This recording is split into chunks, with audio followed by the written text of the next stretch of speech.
Okay, thanks Vanessa. Firstly I'd like to acknowledge the Bundjalung elders past, present and future, and thank you for the invitation to help tell this important story. So I've been invited to provide a very brief ecological context to fire in this landscape. This map shows the fire-dependent ecosystems across this region, including our open eucalypt forests of the foothills and ranges, and the open swamp forests, heathlands and grasslands of the coastal plains. The recent nightcap fire is shown here in red. The fires of today are nothing like those at the time of the arrival of Europeans. These ecosystems were once maintained by regular cool fires, but today most areas have not seen any fire for more than 30 or 40 years. But those fires that do eventually come are much hotter, more extensive and more destructive. I'll firstly touch upon our treeless heathlands and grasslands. Maintained by regular fire, they provide crucial habitat for an incredible diversity of plants and animals.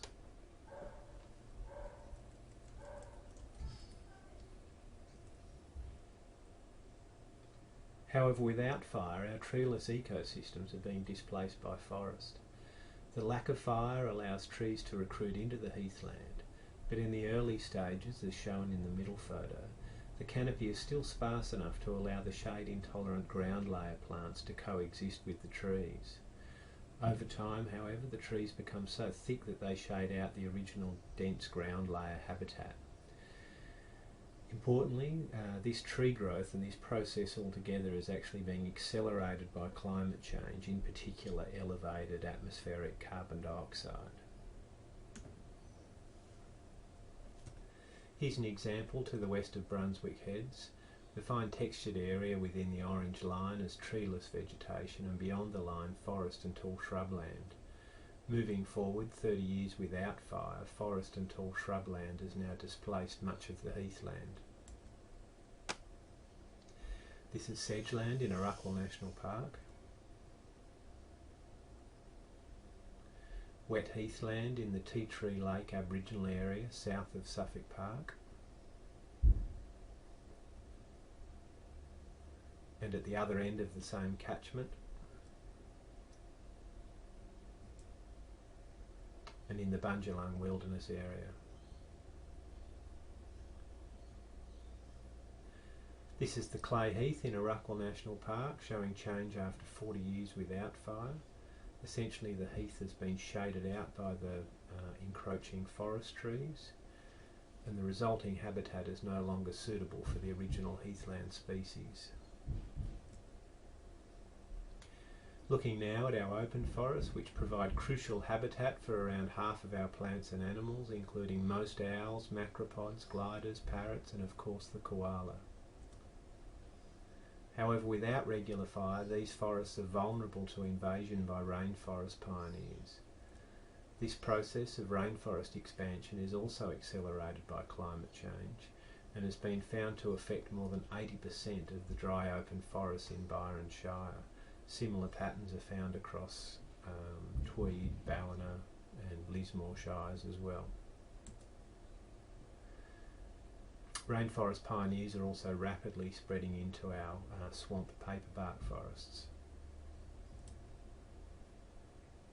This is old growth scribbly gum forest in Bundjalung National Park. But without fire for only 16 years it has been transformed by rainforest pioneers. Myself and other ecologists have been undertaking studies here to look at the consequences for the heathy flora. We found that half of all the flora species have disappeared in that 16-year time frame. And these species shown here are particularly vulnerable, having no soil seed bank and very limited dispersal. And therefore, when they're lost from the site, it is estimated that it would take around 500 to 1,000 years for these species to recolonise over 1 kilometre.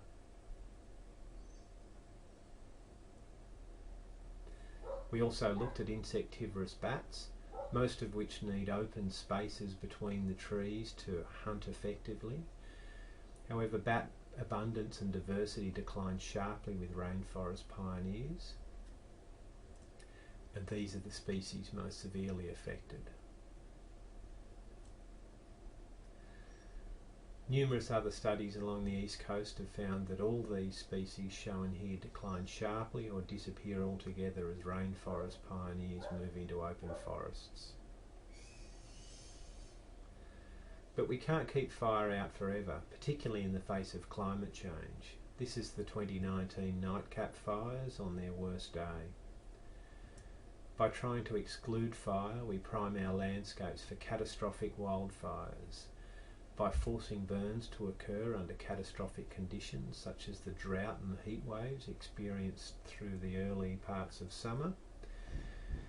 By maximising fuel build-up within forests, creating deep litter layers and ladder fuels into the canopy, and by maximising fuel connectivity across the landscape. So by excluding fire, we maximise fire severity, increasing the likelihood of tree crowns burning or scorching, which is obviously fatal for koalas. We maximise fire extent, leaving fewer unburnt refuges for fauna across the landscape, and creating fires that are much more likely to enter fire-sensitive rainforest. So essentially, restoring good fire is the only tool we have to protect our biodiversity from the dual threats of fire exclusion and severe wildfires. We must restore good fire in order to maintain open habitats with dense ground cover vegetation.